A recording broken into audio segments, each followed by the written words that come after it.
ایک ہے رسالت مآب صلی اللہ علیہ وسلم سے علم کیسے صادر ہوتا ہے۔ اس میں تمام مسلمانوں نے 3 لفظ اختیار کیے ہیں، قول، فعل، تقریر و تصویب۔ یہی الفاظ میں نے اختیار کیے، ان کے کوئی مختلف معنی میں نے نہیں لیے۔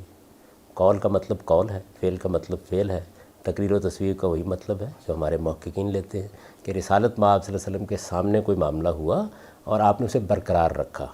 فنی اصطلاح میں اس کو تقریر کہا جاتا ہے، تصویب کر دی۔ تو بنیاد یہی ہے۔ اس کے بعد آگے بڑھیں۔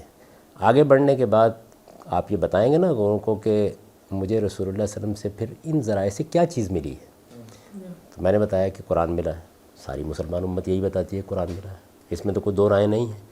تو قرآن مجید کیا ہے، مجھے اس کا تعارف کرانا تھا اپنی کتاب میں۔ یعنی میں تو تعریف جس کو آپ کہتے ہیں ڈیفائن کرنا، اس کو موضوع ہی نہیں سمجھتا۔ اگر آپ علوم کی اوپر نگاہ ڈالیں تو آپ کو معلوم ہے کہ تعریفوں کے اوپر جامع و مانع کرنے میں کیا بحثیں ہوتی ہیں، میں ان کو فضولیات سمجھتا ہوں بہت معذرت کے ساتھ۔ میرے نزدیک تعارف کرانا چاہیے، یعنی ایک چیز کو اٹھائیں آپ اور اٹھا کے نمایاں کر دیں کہ یہ ہے۔ یہ جو کہا جاتا ہے نا کہ انسان کی تعریف کی تھی یونانیوں نے کہ یہ حیوان ناطق ہے، اگر میں اس کا تجزیہ کروں تو آپ کو اندازہ ہو جائے گا کہ یہ تعریف بھی کتنی ناقص ہے، یعنی وہ ناطق ہے، یہ ناقص ہے۔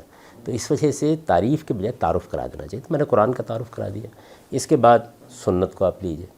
سنت رسالت مآب صلی اللہ علیہ وسلم سے جب صادر ہوتی ہے تو ظاہر ہے کہ وہ آپ کے یا قول سے صادر ہوگی یا فعل سے صادر ہوگی یا آپ کی تقریر و تصویب سے صادر ہوگی۔ میں بھی بالکل ایسے ہی مانتا ہوں۔ رسالت مآب صلی اللہ علیہ وسلم کی سینکشن اور اتھارٹی کے بغیر کوئی چیز نہ اہل علم کے نزدیک سنت قرار پا سکتی ہے نہ میرے یہاں سنت قرار پا سکتی ہے۔ تو بنیادی اصول میں یہاں بھی کوئی اختلاف نہیں۔ میں نے جو بات بیان کی ہے جس کی وجہ سے لوگوں کو کچھ اجنبیت محسوس ہو رہی ہے، وہ یہ ہے کہ یہ جو کچھ بھی آپ نے سنت کے طور پر جاری کیا ہے، کیا آپ سے اس کی ابتدا ہو رہی ہے؟ تو قرآن مجید بالکل صریح ہے کہ ایسا نہیں ہو رہا۔ یعنی اس کی میں ایک سادہ مثال دے دیتا ہوں، حج۔ کہ آپ حضرات یہ مانتے ہیں کہ اس کی ابتدا رسالت مآب صلی اللہ علیہ وسلم سے ہوئی ہے؟ نہیں۔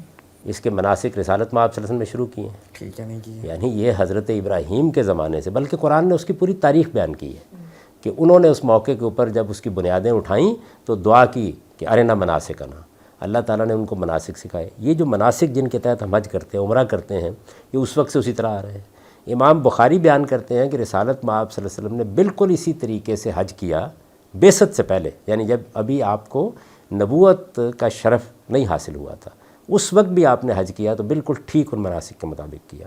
بلکہ بخاری کی روایتی میں یہ بیان کیا گیا ہے کہ جن صاحب نے یعنی متم نے آپ کو وہاں دیکھا، وہ بعد میں مسلمان ہو گئے، انہوں نے یہ بیان کیا خود کہ مجھے حیرت ہوئی اس موقع کے اوپر کہ قریش نے جو بدعت ایجاد کی ہوئی ہے، جس کا ذکر قرآن نے کیا ہے کہ یہ عرفات تک نہیں جاتے قریش، لیکن حضور گئے ہوئے تھے، اور یہ نبوت سے پہلے کی باتیں ہیں۔ تو اس کا مطلب یہ ہے کہ یہ جو سنت ہے اس کے بارے میں یہ تحقیق ضروری ہے کہ یہ بتایا جائے کہ اس کی ابتدا کہاں سے ہو رہی ہے۔ تو میں نے یہ بتایا کہ اس کی ابتدا در حقیقت انبیاء علیہ السلام سے ہوئی ہے۔ سنت رسول نہیں ہے، وہ سنت انبیاء ہے۔ آپ وسلم کی سنت کوئی نہیں ہے؟ سنت انبیاء ہے، جس میں رسالت مآب صلی اللہ علیہ وسلم نے کیا کیا، جو کچھ آپ کو انبیاء سے ملا اور آپ کو اس کا حکم دیا گیا تھا، تمام نبیوں کا ذکر کر کے آپ سے کہا گیا تھا فَبِہُدَاهُمْ اقْتَدِیٰ، آپ انہی کی پیش کردہ ہدایت کی پیروی کریں گے۔ قرآن مجید نے دین کا تعارف کراتے ہوئے یہ کہا ہے کہ شرع لکم من الدین ما وصی بہ نوح والذی اوحینا الیک وما وصینا بہ ابراہیم وموسیٰ وعیسیٰ، یعنی یہ پیغمبروں کا دین ہے، اس کی ابتدا آپ سے نہیں ہوئی۔ تو جو روایت پہلے چلی آ رہی تھی، میں نے اس میں سے ایک ایک کا جائزہ لے کے بتایا ہے کہ اس کی ابتدا کہاں سے ہوئی ہے۔ یعنی اس کا وہ حصہ بتایا ہے جس کی ابتدا حضرت آدم سے ہو گئی ہے، وہ حصہ بتایا جس کی ابتدا سیدنا ابراہیم علیہ السلام سے ہوئی ہے، اور پھر وہ حصہ بھی بتا دیا جس کی ابتدا رسول اللہ صلی اللہ علیہ وسلم سے ہوئی ہے۔ تو رسالت مآب صلی اللہ علیہ وسلم نے کیا کیا، آپ نے اس پورے ذخیرے میں جہاں کوئی چیز ختم ہو چکی تھی، ختم ہونے کا مطلب یہ تھا کہ لوگ عمل نہیں کر رہے، اس کی تجدید کر دی، اس کا احیاء کر دیا۔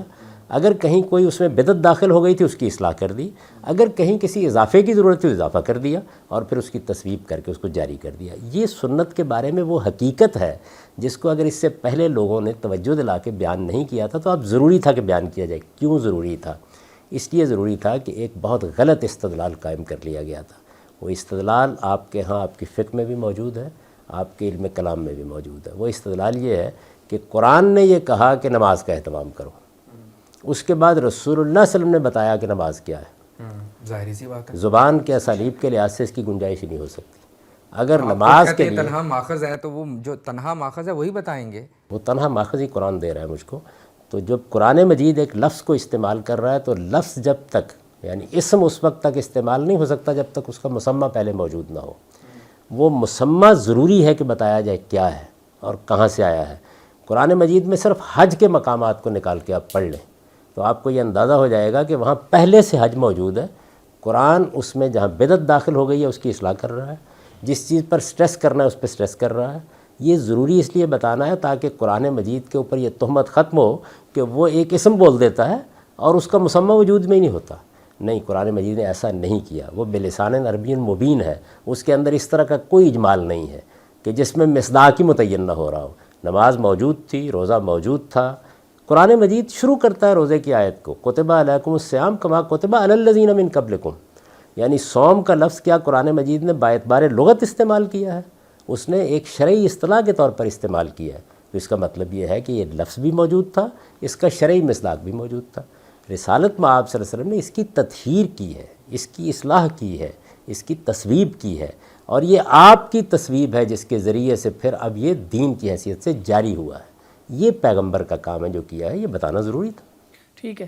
آپ ایک اور جو ہے وہ یعنی اب لطیفے کی باتیں ہیں ساری، کیا آدمی کرے کہ سنت کی تعداد جو ہے وہ کبھی زیادہ ہو رہی ہے کبھی کم ہو رہی ہے. تو یہ کیا پوری ہو گئی ہیں یا آئندہ جا کے پھر گھٹنی ہے یا بڑھنی ہے، یہ کیا؟ اور وہ قطعی بھی ہے، یہ بھی ذہن میں رہے کہ اس کو قطعی بھی مان آپ رہے قطعی بھی ہیں مان رہے ہیں اور پھر اس اور میں کمی بیشی کمی بھی زیادتی بھی ہو رہی ہے. دیکھیے بات یہ کہ آپ اپنے خود علم کا مطالعہ کریں کہ اس میں سنت کے بارے میں تعین کا کیا طریقہ اختیار کیا گیا. سب سے پہلے یہ بحث امام شافعی نے الرسالہ میں باقاعدہ طریقے سے کی. یعنی ویسے تو ہوتی ہی ہوگی اور چھوٹے چھوٹے رسائل میں مل بھی جاتی ہے، لیکن ایک منظم طریقے سے ہمارے سامنے آئی. تو انہوں نے کہا کہ رسالت میں آپ صلی اللہ علیہ وسلم نے یہ جو روایت ہم کو ملی ہے جس کو ہم سنت سے تعبیر کرتے ہیں، اس کا ایک حصہ وہ ہے جو علم عامہ سے ملا ہے. یہ نقل الکافہ عن الکافہ کے طریقے پہ ہم کو ملی ہے. تو ظاہر ہے کہ یہ حصہ تو کسی بحث کا تقاضا نہیں کرتا. دوسرا حصہ کون سا ہے جو اخبار احاد سے ملا ہے. اخبار احادی کے اوپر تو ساری بحث ہو رہی ہے، آپ بھی یہی کر رہے ہیں. ایک آدمی ایک روایت کو ثابت قرار دیتا ہے تو سنت کی فہرست میں اضافہ ہو گیا، ایک آدمی اس کو ثابت قرار نہیں دیتا تو آپ سے آپ نکل گئی. تو اس وجہ سے یہ بھی وہ چیز نہیں ہے کہ جس میں نے کوئی جرم کا ارتکاب کر دیا ہے. چونکہ اخبار احاد سے ملنے والا علم اور نقل الکافہ کے طریقے پر ملنے والے علم کو بالکل الگ الگ کرنے کا کام ہمارے ہاں اس طرح نہیں ہوا تعین کے ساتھ. یعنی تصور موجود ہے لیکن تعین کے ساتھ نہیں ہوا. جب آپ اس کو کام کو کریں گے تو آپ کو کیا کرنا پڑے گا، آپ کو اخبار احاد کا ایک پورا انبار ہے، اس کے اندر سے اس علم کو نکالنا پڑے گا جو نقل الکافہ کے طریقے پر منتقل ہوا ہے. اس میں غلطی بھی لگ سکتی ہے، اس وجہ سے وہ مجھے بھی لگی. پھر آپ اس کو قطعی نہ کہیں، سنت کو آپ قطعی نہ کہیں، کیونکہ قطعیت کا تقاضا یہ ہے کہ اس کو سمجھنے میں کسی کو کوئی پرابلم نہ ہو. سورج نکلا ہوا ہے، سب کو نظر آتا ہے، یہ بات قطعی ہے. اس میں کیا تخصیص اور تعیین میں کسی کو دھوکہ نہیں ہو سکتا. آپ سنت کو پہلے قطعی قرار دیتے ہیں اور پھر اس کی تخصیص میں آپ کہتے ہیں کہ غلطی ہو سکتی ہے. یا آپ اس کو قطعی نہ مانیں یا پھر تخصیص والی بات ختم کریں کہ بھی ہاں وہی ہے، جتنی ہے اتنی ہی ہے اور سب کو پتہ ہونی چاہیے. خدا کی بنائی ہوئی کائنات فطرت کے اندر سب کچھ قطعی پڑا ہوا ہے. ایسے ہی قرآن مجید بھی پوری قطعیت کے ساتھ اپنی بات بیان کر رہا ہے. سوال یہ ہے کہ میں انسان ہوں، مجھے اس قطعی حقیقت تک پہنچنے کا سفر کرنا ہے، اس میں ٹھوکر بھی لگے گی. نہیں، قطعی کوئی چیز اپنے اعتبار سے نہیں ہوتی. قطعی ہونے کا مطلب یہ کہ دوسروں کے لیے قطعی ہے. اس طرح تو میرا ہر قول میرے لیے قطعی ہے، ہر چیز قطعی ہے. قطعی کا مطلب جب قطعی اور ظنی کی بحث ہم کر رہے ہوتے ہیں کہ دوسروں کے لیے وہ قطعی ہے یا نہیں ہے. تو آپ اس جو تسلسل کو سنت جسے آپ کہہ رہے ہیں کہ وہ قطعی ہے، اس کا مطلب آپ صرف سنت ہونے کی حیثیت تک یا دوسروں کے لیے بھی قطعی ہے؟ دوسروں کے لیے بن سکتی ہے، ابھی ہے نہیں دوسروں کے لیے. دوسرے کام کریں گے تب بنے گی نا. یعنی میں نے کائنات کے حقائق کے اوپر غور کرنے کا کبھی ارادہ ہی نہیں کیا تو میرے لیے سورج بھی قطعی نہیں ہوگا. یعنی جب یہ کہا جاتا ہے کہ فلاں چیز اپنی ذات میں قطعی ہے تو اس کا مطلب یہ ہے کہ اگر آپ اس کو تلاش کرنا چاہیں گے تو آپ اعتماد کے ساتھ، اذعان کے ساتھ اس نتیجے تک پہنچ سکتے ہیں کہ وہ آپ کو مل گئی ہے. یعنی یہ اس کے وجود کا بیان ہے. یہ میرے آپ کے تلاش کرنے کی نقص کے ساتھ کم یا زیادہ نہیں ہوتا. میری تو کبھی سمجھ میں یہ بات ہی نہیں آ سکی کہ لوگ اگر سارے کے سارے کسی چیز کو مان لیں تو پھر تو معذرت کے ساتھ توحید کے بارے میں کیا رائے ہے، قطعی ہے یا ظنی ہے؟